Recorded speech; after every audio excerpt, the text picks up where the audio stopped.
Pai do Senhor, todos os irmãos em Cristo Jesus. Este vos fala o irmão Maurício, de Santa Catarina, Brasil.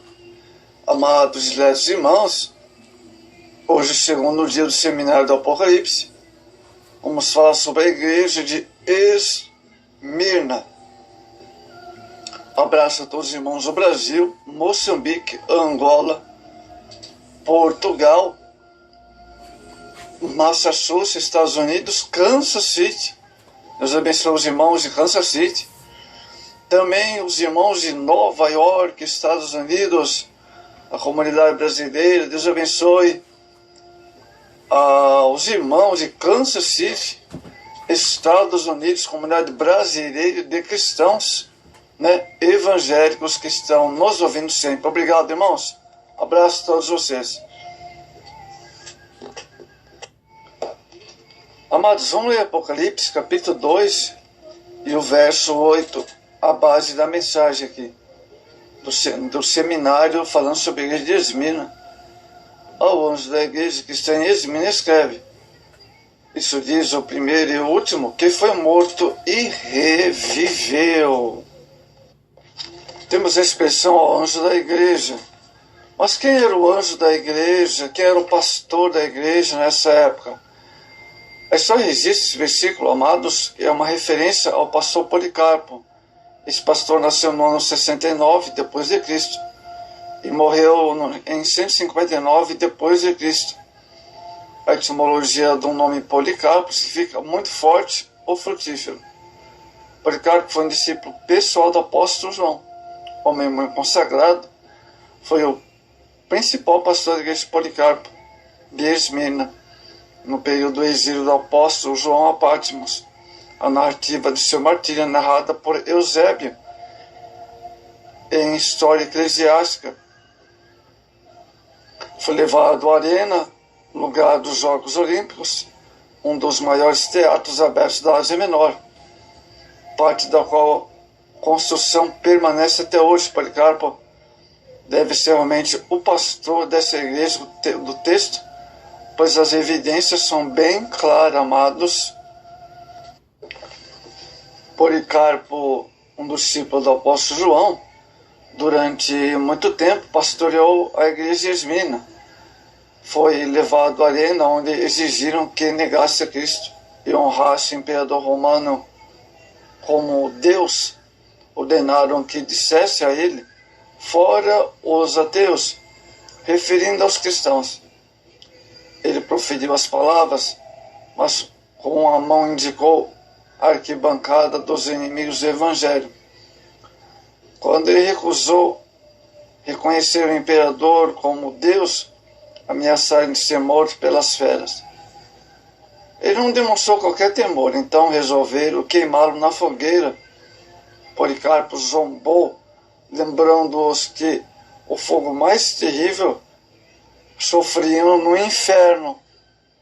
Diante das ameaças, o idoso Policarpo declarou: por 86 anos tenho servido a Cristo.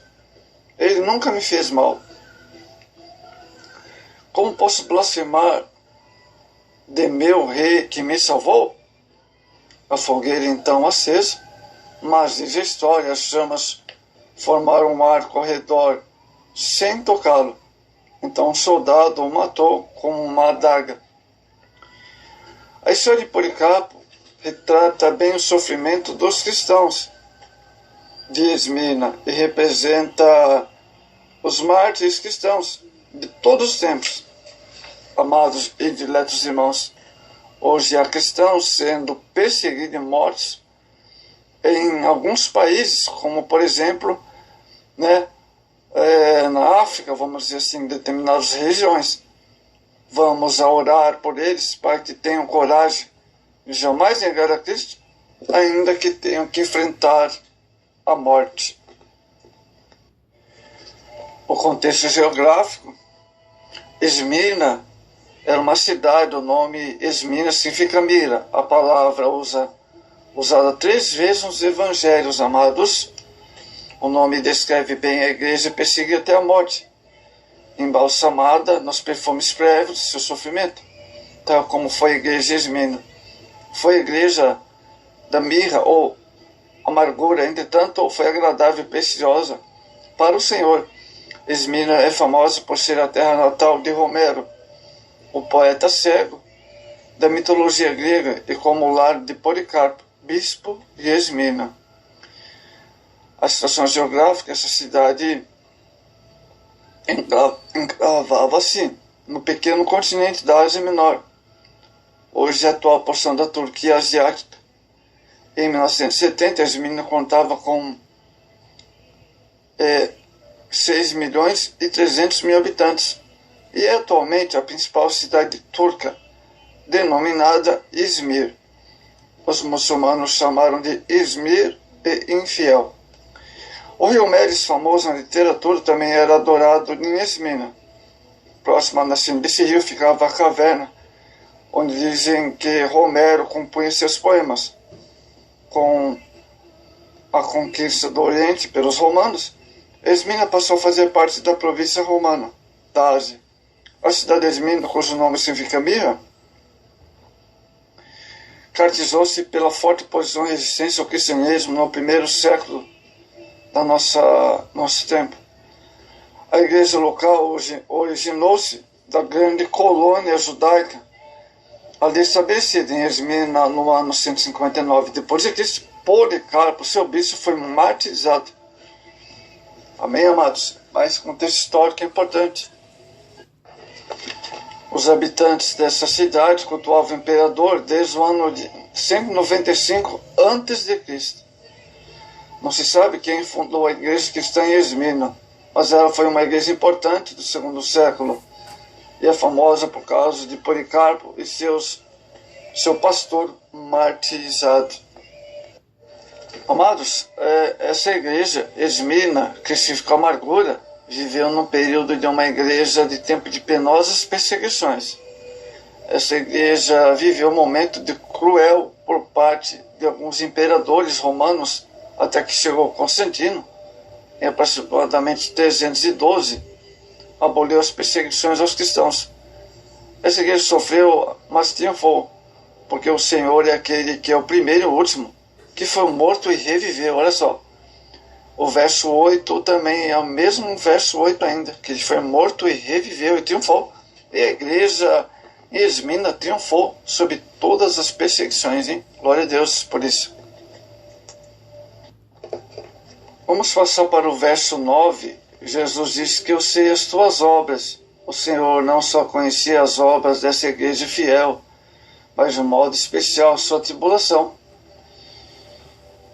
Amados irmãos, nas páginas do Novo Testamento tem um sentido como uma exceção da palavra designada para um período de 7 anos, no sentido de perseguição deflagrada. Atos 14, 22. Eis sofreu com a pobreza. O leitor deve observar, amados ouvintes, que exigia entre o anjo pastor da igreja de Esmina e da igreja de Laodiceia, 3,17. Cumpre-se aqui, portanto, o provérbio oriental. Aos olhos de Deus existem homens ricos que são pobres e homens pobres que são ricos. O sábio Salomão declara em Provérbios 13:7. Os que são da igreja de Esmina eram pobres, amados, mas não porque trabalhassem, sendo uma causa mais comum da pobreza de um modo geral, mas devido às perseguições que seus bens eram tirados, suas propriedades, bens foram confiscados pelo Império Romano. Além de tudo, esses servos de Deus ainda sofriam encarceramento.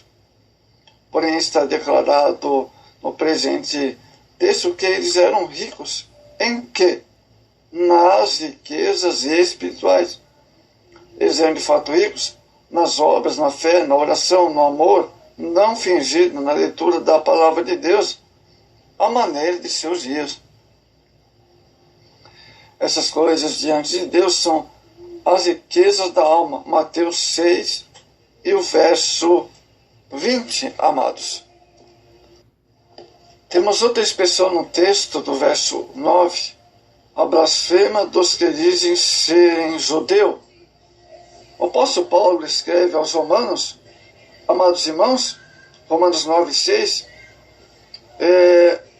Romanos 2:28, esses falsos procuravam firmar na sua origem no patriarca Abraão, o exemplo dos mais perseguiram a igreja e sofreram a cidade de Esmirna, Atos 14:2 ao verso 9.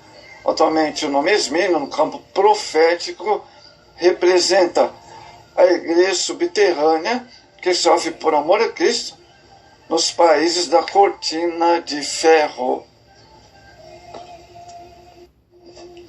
Vamos ao verso 10. Nada temos das coisas que há de padecer, eis que o diabo lançará algum de vós na prisão. Desde uma tribulação de 10 dias, se fiel até a morte, dar-te-ei a coroa da vida. Amados, temos a expressão no texto, eis que o diabo lançará algum de vós na prisão. Vamos ver o que significa isto. Amados, a oposição do grande inimigo de Deus, dos homens, conforme mencionado no registro, amados, que João faz das 7 igrejas, jamais cessou. Satanás citado no tal de 8 vezes o Apocalipse. E 5 dessa vez com as igrejas. 6 vezes incluímos o termo diabo, visto no presente texto. A prisão do versículo que estamos se referindo não se refere a uma prisão espiritual, como tem sido interpretada por alguns estudiosos, mas literal. As perseguições promovidas pelos romanos na época, Satanás, sob a alegação de que os cristãos estavam traindo o imperador, houve um encarceramento de milhares, e a seguir o imperador ordenou o martírio de muitos daqueles. Em uma só catatumba em Roma foram encontrados os remanescentes ósseos de 104 mil cristãos calculadamente. Olha só, impressionante. Nesse contexto, nós podemos citar a igreja em Jerusalém. A igreja em Jerusalém, no início, experimentou imediato grande perseguição. Fez um dia uma grande perseguição contra a igreja. Atos 8:1. Jesus havia dito que ficasse em Jerusalém até que fosse revestido de poder. Lucas 24:29. 49, mais precisamente. Certamente esse poder lhes daria força para resistir às perseguições. Atos 9:1 e 2. Jesus nos advertiu e falou do galardão que receberá o crente que for perseguido por causa do seu nome. Mateus 5, verso 11 e 12. As perseguições, às vezes acompanhadas, as conversões acompanhadas por perseguições. Quando Jesus salva alguém do mundo, João 15:19, libertando das tradições, Pedro 1:18, o inimigo e seus seguidores começam a rugir. 2 Coríntios 2, verso 11. Muitos crentes têm sofrido, seja no ambiente de seus familiares, Mateus 10:35, no colégio, no lugar de trabalho, na vizinhança, etc. Diz a Bíblia que, por muitas tribulações, nos importa entrar no reino de Deus. Atos 14 e o verso 22. Versículo 10 ainda. Tereis uma tribulação de 10 dias.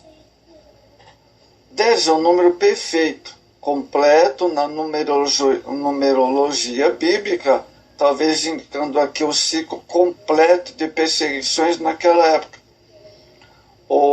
Amados irmãos, por sua vez, a palavra dia do texto, 10 dias, em grande número de passagens da Bíblia, representa um período de tempo de extensão variável, como o dia de Jesus, João 8:56, dia de Cristo, dia do Salvador, dia de Deus, o dia da eternidade.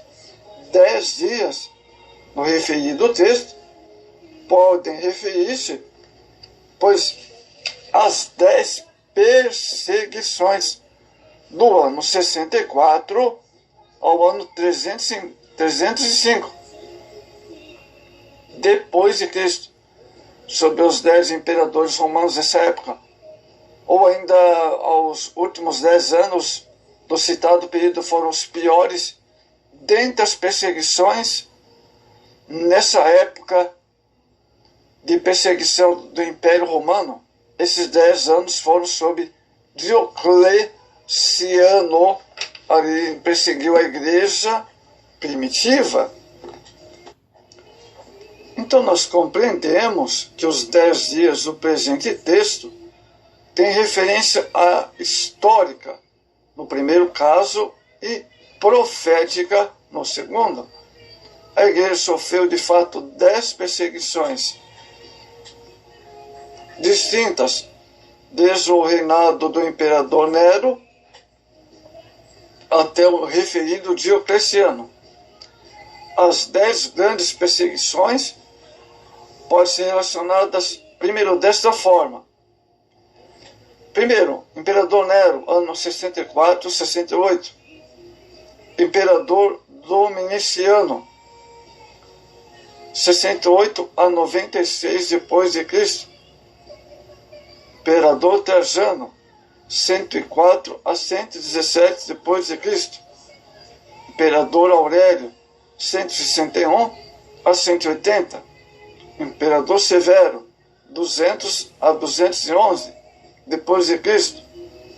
Imperador Máximo, 235 a 237. Temos o Imperador Décio, 250 a 253. Imperador Valério, 257 a 260. Imperador Aureliano, 270 a 275. Imperador Diocleciano, 303 a 312. Durante todo esse tempo de perseguição, a matança de cristãos foi muito grande. No campo profético, as perseguições desencadeadas por Diocleciano perduraram 10 anos, amados.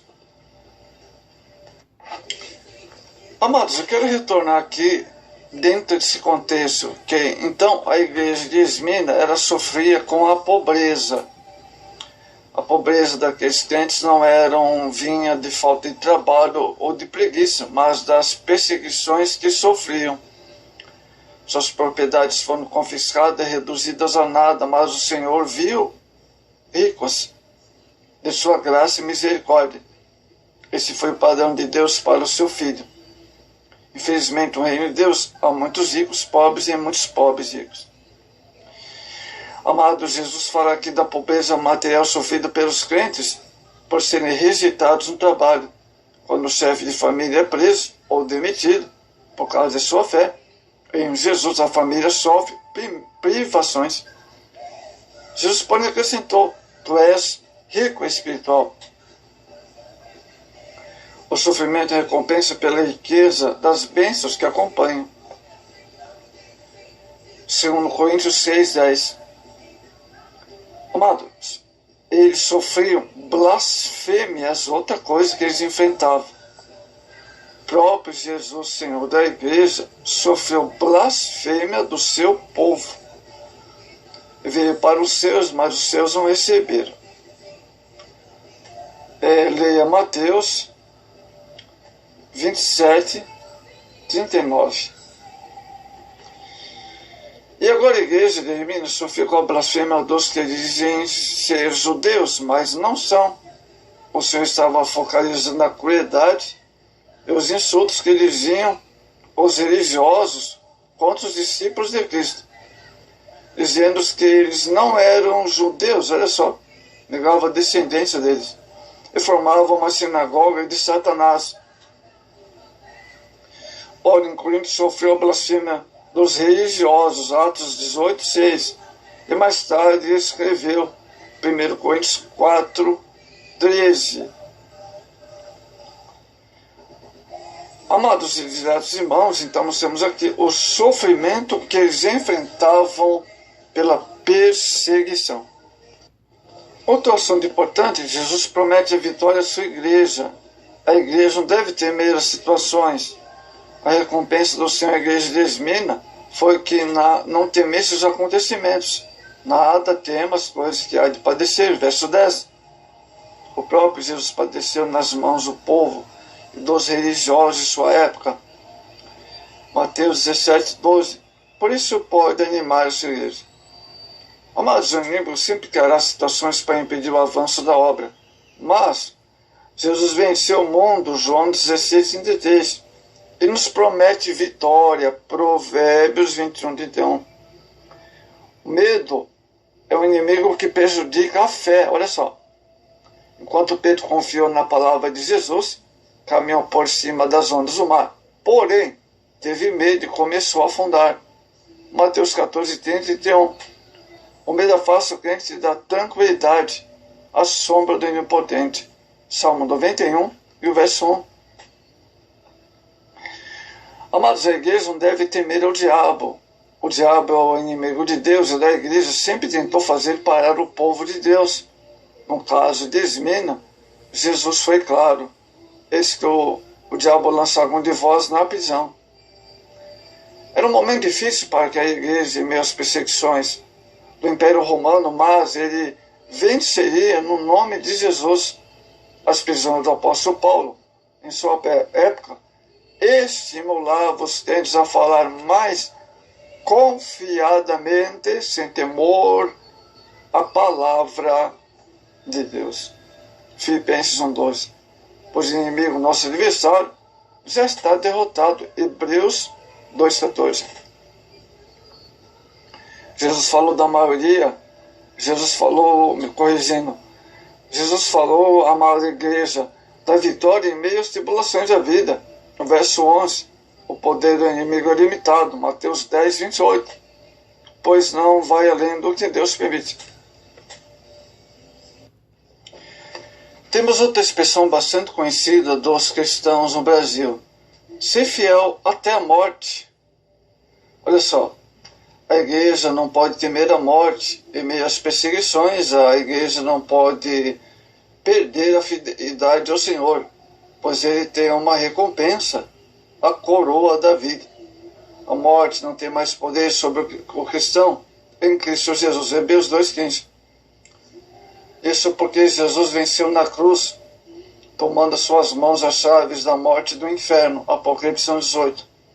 Brevemente o crente declarará sua vitória final sobre a morte quando acontecer a ressurreição. 1 Coríntios 15. Ser fiel até a morte não significa até morrer, mas ser fiel mesmo que para isso tenhamos de dar a vida pela fé cristã. A coroa da vida alude-se à grinalda conferida ao vencedor nos jogos de antiguidade. A coroa consiste de vida. Amados, a coroa não é diadema, mas um emblema de festividade. Nesse caso, a grinalda é um apto símbolo de vida, pois esta última tem que ser compreendida à luz das descrições finais do livro. Uma vida de sagrado privilégio, alegria e galardões distintos. 1 Coríntios 9, versos 25 e 27. A coroa da vida, que diz a promessa, representa a plenitude da vida eterna. Você já sabe que começamos a desfrutar da vida eterna aqui, mas só no céu viveremos plenamente. Então compreendemos que Jesus vai recompensar os vencedores. A fidelidade do cristão é posta à prova diante das situações difíceis, como Daniel 9:4. A promessa do Senhor é para os fiéis, para os que vão até o fim. Somente os fiéis poderão experimentar a vitória do Senhor sobre os seus inimigos. Apocalipse 17:14. Em meio às perseguições sofridas pela igreja, Jesus promete recompensar o fiel com a coroa da vida. Verso 10. Jesus sempre foi fiel e espera a fidelidade de nossa parte. Salmo 101, verso 6. Quando Policarpo, bispo da igreja de Esmirna, que vimos, 60 anos após a carta de Jesus vir à igreja, estando juntamente, foi interrogado e que se queria renegar. E vimos que ele não negou. E aos 90 anos de idade, se tornou um martírio. Amados, temos aqui também que ele recompensará a quem ouvir. Há uma bem-aventurança prometida por Jesus aos que ouvem sua palavra. Apocalipse 3, que o Senhor diz à igreja de Esmirna, só poderia entender quem estivesse a ouvir. Verso 11. Quando ouvimos a palavra, a fé é produzida em nossos corações. Romanos 10:17. Através do profeta Isaías, Deus prometeu a recompensar aqueles que ouvissem. Mas aqueles que recusassem seriam penalizados. Ouçamos a voz do Filho de Deus falando em nossos corações, também aqui nesta mensagem. Hebreus 1 e o verso 1. Temos uma promessa também, que a morte rondava os crentes de Esmirna de tal modo que o Senhor prometeu: ao quem vencer não receberá dano na segunda morte. Verso 11.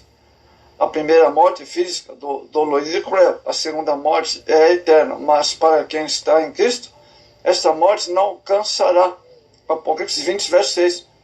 Jesus prometeu: quem receberá já passou da morte para a vida. Aos que padecem em nome de Jesus, com ele viverão e serão glorificados, recompensados com um grande galardão. O vencedor receberá a coroa da vida. Depois da batalha final, todos que lutaram com Cristo serão coroados. A entrega das coroas diante do tribunal de Cristo. Mas para nós concluirmos, desde a inauguração a igreja do Senhor vem sendo perseguida, porque Satanás tenta todos os meios para impedir a expansão da igreja. Atos 4:21. Em Esmirna não foi diferente. Quando recebeu a carta do Senhor Jesus, esta igreja vivia em grande aflição por causa das grandes perseguições que enfrentava. Graças a Deus que em nosso país não há perseguição deliberada ao Evangelho. Temos plena liberdade assegurada pela Constituição brasileira, mas em outras partes do mundo a realidade é outra. Cabe-nos, portanto, a igreja orar e confiar no Senhor, que nos livra de toda investida do maligno. A igreja de Cristo sempre triunfou em meio aos sofrimentos e perseguições. Ainda hoje, quando perseguida, ela cresce e se fortalece naquele que é o cabeça da igreja, Cristo. O crente fiel se destaca no sofrimento pela capacidade de demonstrar sua fidelidade ao Senhor. Então, é seu exemplo para muitos crentes sempre vencedor. Então, a igreja de Esmirna passava por perseguição justamente por isso, por recusar-se a adorar o imperador na época. Mas triunfou. E o Senhor Jesus só tem elogios à igreja de Esmirna, uma igreja fervorosa, cheia do Espírito Santo, avivada, cheia dos dons do Espírito Santo, sendo financeiramente pobre, mas cheios da graça de Deus. E, portanto, acautelai-vos também dessa falsa doutrina chamada teologia da prosperidade. Enfatizamos as riquezas do reino de Deus, e as demais coisas vos serão acrescentadas.